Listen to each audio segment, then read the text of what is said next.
I had also here to love about your career, where it was started. It's a long time ago, 52 years old. So I guess my first real paid job was, I was 12, 13 years old, and I don't come from a wealthy background, and there was a restaurant nearby my house.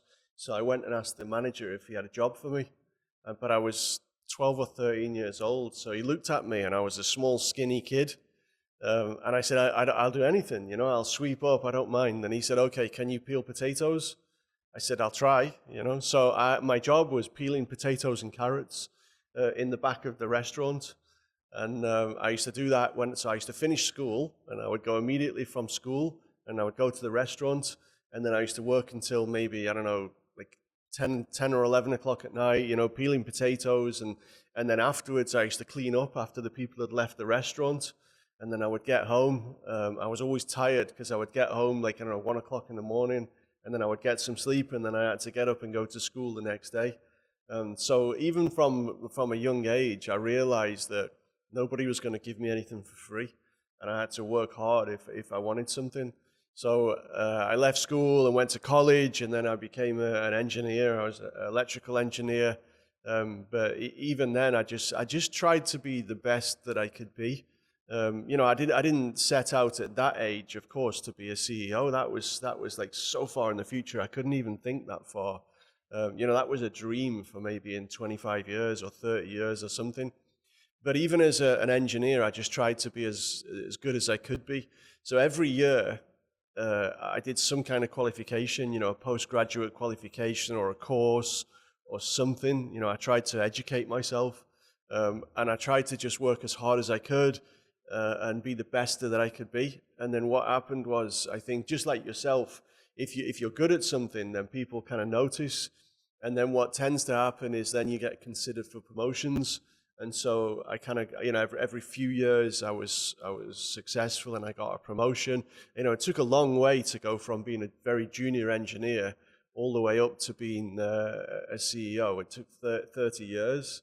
But every few years, I would get recognized, and I would get a promotion, and I tried to do the best that I could at that level, and just kept doing that. And even at Emrill, so I've been at Emrill now for 11 years. I joined as the technical director, but then I got given responsibility for the business development team, and that was a new thing for me. So that was a big learning curve, but I tried to do the best that I could, and we had some really good, successful years. We won a lot of work. From the technical side as well as the business development side, we did pretty good. I had a great team working for me, and we had a really good few years. And then when the old managing director left, the opportunity was there to apply for the CEO's job. And I didn't do it immediately at first. It took me a couple of weeks, and I talked to the rest of the executive leadership team, and I said, I'm thinking about doing this. What do you think? And they said that they would support me. So I put in for the job, and I had a hard time. Those guys, there was multiple interviews with a panel interview and then individual interviews, over a few days. I had to meet them all. And then in the end, they gave me the job, and that was 7 years ago now. And we've been lucky. I've got an amazing team around me. I've got the best people in the world, I think. And we've been very lucky and very fortunate, and I've been really grateful to be a part of that. So I guess that's my life story in 5 minutes. But yeah, I started out peeling potatoes, and now I run the top FM company in the UAE, or even in the Middle East, with the best people, and we've been incredibly successful. So it's been a long journey and a lot of hard work. But I believe in that. I believe if you just keep doing good things with good intentions, with a good heart, and you try your best, eventually good things will happen.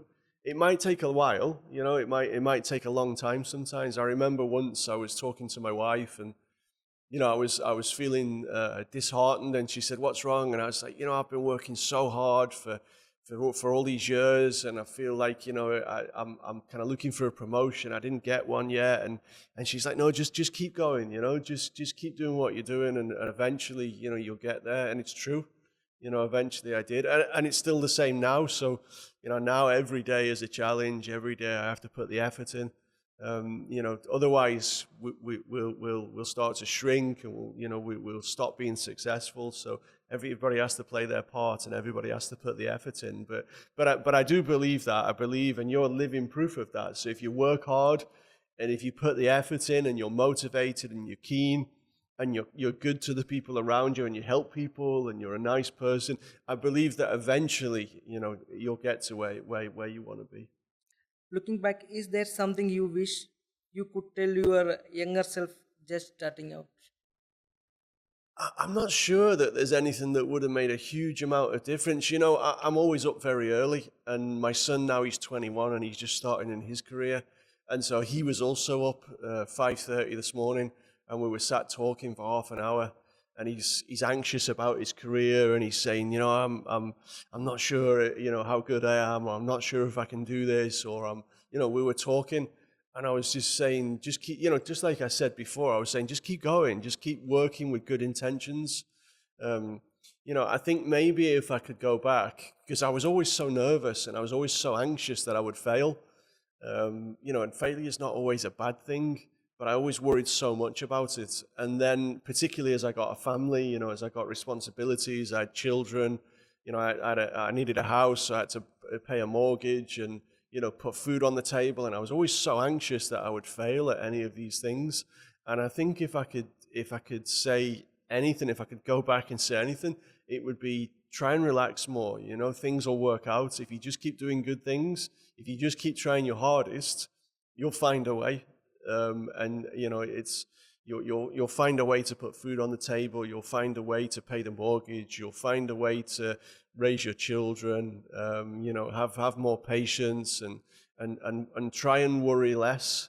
But it's a very hard thing. This is what I was telling my son this morning, because he was saying, well, it's okay for you to say worry less because you're a CEO, but he's a junior guy, and he's an assistant manager, and he's trying to find his way. And I was trying to say to him, just try and relax more, and try and just let the process happen. But it's very hard when you're young and your confidence isn't so good. Maybe I don't know what I could say to my junior self that would make a whole lot of difference, because I'm kind of quite happy with how it's ended up. Sometimes it was hard. Sometimes, things weren't easy, and I think that builds character, and so yeah, I don't know. I think to try and answer your question, I would have just gone back and said, try and relax more, try and not be so anxious. Things will work out as long as you put the effort in. I think that's probably what I would have said. I understood something from your weddings. Do your work with a good intention, right? With a good intention. Yeah, I think so. Yeah, you try and, the world's a tough place, and there's a lot of people that unfortunately will cheat you and take advantage. And I believe in karma. So I think if you cheat somebody and you might make a small advantage, there's some guy recently that I knew that sold a car that was damaged, and he didn't tell the guy. And I was like, so I told him, I was like, you cheated him, and that karma will come back and get you. So I think if you do things with bad intentions, you might win in the short term, some small amount, but sooner or later that's going to come back and that's going to hurt you.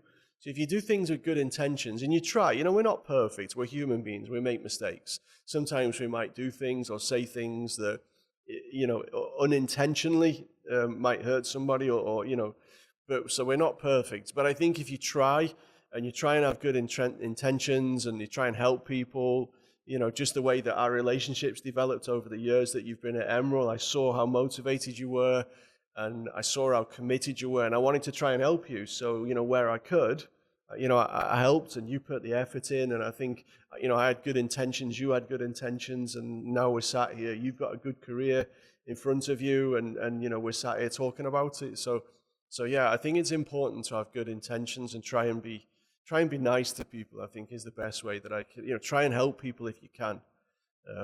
Try not to, don't cheat people. If you cheat somebody, it's going to come back and hurt you somehow.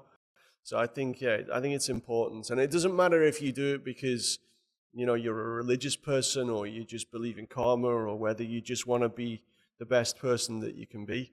But I think if you do things with good intentions, then sooner or later, good things will come back to you.